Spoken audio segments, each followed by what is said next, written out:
You gotta understand the reason why you don't have a good job.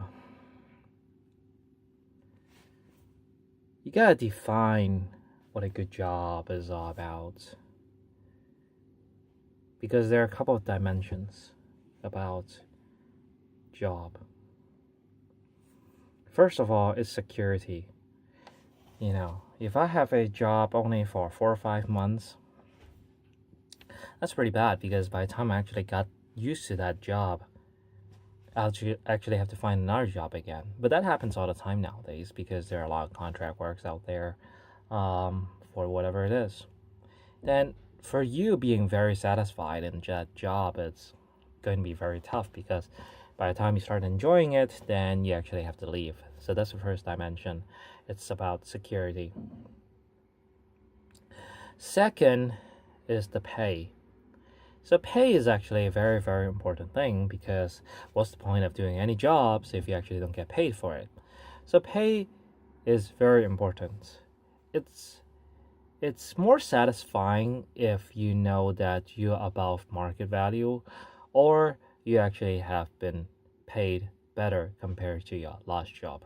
So you'll feel that you're not being cheated. If you actually were, let's say, for example, making $60,000, nowadays you have changed your job to $55,000, but the workload is less, maybe a lot less, but you still feel a little bit, have some grudge. You feel like you still being a little bit cheated. You still have gone down in the price. So that's the second part. So the third part, which is probably the most important part, is the nature of the job. So you got to understand about that job, whether it is a dead-end job or something you're good at, something that has a bright future for it. It's a very difficult thing to actually judge that. Okay? Because some of your friends is going to say, that's a great job. You should have that job. Another friend will say, oh, you shouldn't have that job. That job is terrible for you. I totally see you doing different things.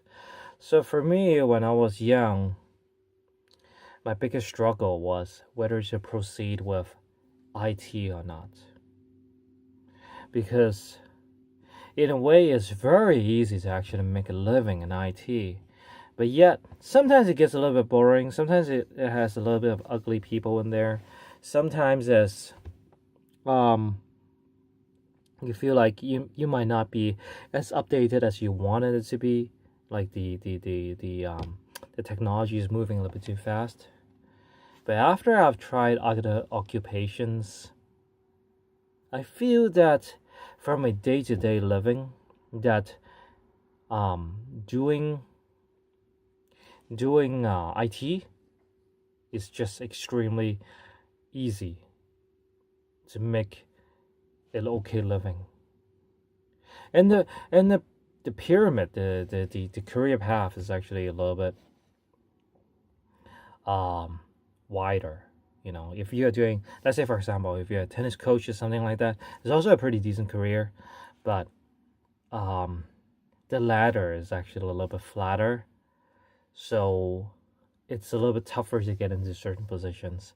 But if you know how to play your cards right for IT, if the pool is actually big enough to actually move around, things like that, then it could be more advantage for you. Okay, so well, that's it, man. I mean, seriously, I hope you actually find the right job for yourself. And the best job, quite honestly, is the job that you use the least effort to make the most money and you're okay happy with it. That's the best equation. That's it.